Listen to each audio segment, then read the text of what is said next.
வெயில் நாள் வந்துருச்சு, ஜில்லுன்னு குளு குளுன்னு கம்மங்கூழ் செய்யலாமா? இந்த 2 இன்க்ரீடியன்ட்ஸ் போட்டு செஞ்சு பாருங்கள், சூப்பராக இருக்கும். இப்போது நான் கம்பு வாங்கி எடுத்திருக்கேன். இந்த பெரிய பெரிய கம்பு தாங்க எடுத்துக்கிட்டேனே. இந்த கம்பில் நிறைய தூசிலாம் இருக்கும்.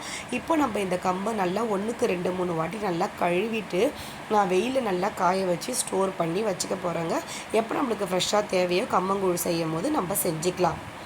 நல்லா கழுவிட்டு வெயிலில் நல்லா காய வச்சு சுத்தப்படுத்தி எடுத்து வச்சாச்சு. இப்போ அந்த கம்பில் நான் 1 கப் அளவுக்கு கம்பு எடுத்திருக்கேன். கொஞ்சமாக நம்ம சாப்பாடு செய்கிற அரிசி சேர்த்துக்கோங்க, ஒரு 2 ஸ்பூன் அளவுக்கு. இதை மிக்ஸி ஜாரில் போட்டு கொரப்பாக அரைச்சி எடுத்துக்கோங்க. நல்லா ஒன்றும் பாதியமாக நல்லா மையக்கூடாது. அதே கப்பில் 3/4 கப் அளவுக்கு கேழ்வரகு மாவு எடுத்துக்கிறேன். இப்போ நம்ம அந்த கப்பில் 8 கப் அளவுக்கு தண்ணி சேர்த்து அடுப்பில் லைட்டாக சுட வைங்க. அதுக்குள்ளே இந்த மாவை நல்லா நம்ம மிக்ஸ் பண்ணி எடுத்துக்கலாம். இப்போது நம்ம எதனால் கம்பு கூட அரிசியும் நம்ம கேழ்வரகு மாவும் சேர்க்குறேன்னா, கம்பு வந்து குளிர்ச்சிங்க. அதனால் ரொம்ப சில பேருக்கு வந்து குளுமை ஒத்துக்காது. அதனால் கேழ்வரகு மாவு சேர்க்கும் போது அது 2ம் சேரும்போது நம்மளுக்கு குளிர்ச்சி அந்தளவுக்கு இருக்காதுங்க.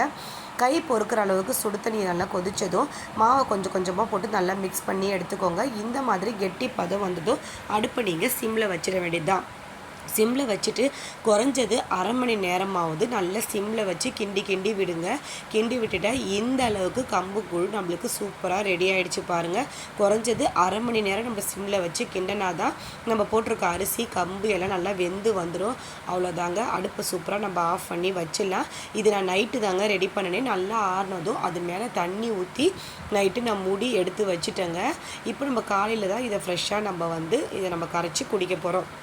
இப்போ காலையில் பாருங்கள், ஓரளவுக்கு இந்த கம்மங்கூழ் வந்து புளிச்சு வந்திருக்கும். கூழ் வந்து கொஞ்சம் புளிப்பாக கொடுக்கும் போது டேஸ்ட்டு சூப்பராக இருக்கும்.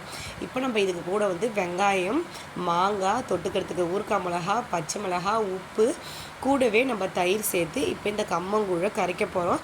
சின்ன வெங்காயம் போட்டு செஞ்சிங்கன்னா சூப்பராக இருக்கும். என்கிட்ட சின்ன வெங்காயம் இல்லாதனால நான் பெரிய வெங்காயம் குட்டி குட்டியாக கட் பண்ணி வச்சுருக்கேன். இதை பார்க்கும் போது நம்மளுக்கு கரைச்சி குடிக்கணும் போல் தோணுது பாருங்கள்.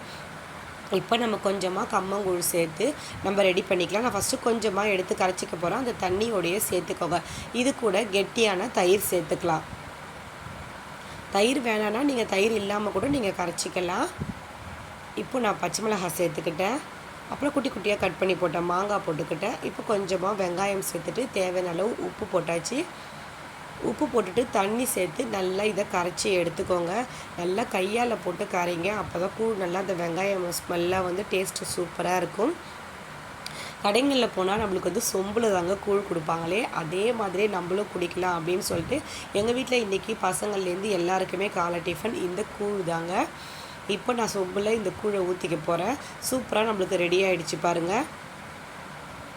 நம்ம கம்பு கூட இந்த கேழ்வரகு மாவு சேர்த்து நம்ம குடிக்கும் போது அந்தளவுக்கு நம்மளுக்கு வந்து குளிர்ச்சி தராது, நார்மலாக இருக்கும். யார் வேணாலும் நம்ம குடிக்கலாம். இத்தனை நம்ம ஊறுகாய் மிளகாவோட மாங்காவோட வச்சு சாப்பிடும் போது டேஸ்ட்டு அப்படி இருக்கும். நான் சொன்ன மாதிரி ட்ரை பண்ணி பார்த்துட்டு மறக்காமல் கமெண்ட் பண்ணுங்கள்.